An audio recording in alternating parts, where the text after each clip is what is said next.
सखी हई दुल्हा के दीदी पीछे देखा कैसे खड़ा बाड़ी। देखा कितना डेंट पेंट में बाड़ी। हाय सखी ए भाई रखना दुल्हा के दीदी के तनी खूब सुंदर सुंदर गाड़ी गरियावे के। हाँ सखी गाड़ी गरियावे के खूब सुंदर सुंदर मारो में खूब सुंदर गाड़ी दुल्हा के दीदी के दा।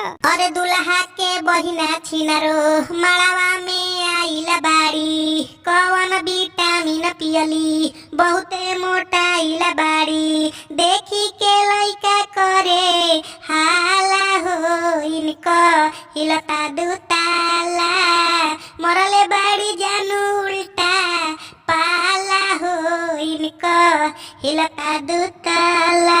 अरे कौन परफ्यूम मरली पूरा गम कवले बाड़ी। सगरो छोकरावन के पागल बनवले बाड़ी। मड़वा में भइल खूब हाला हो इनकर हिले दुताला।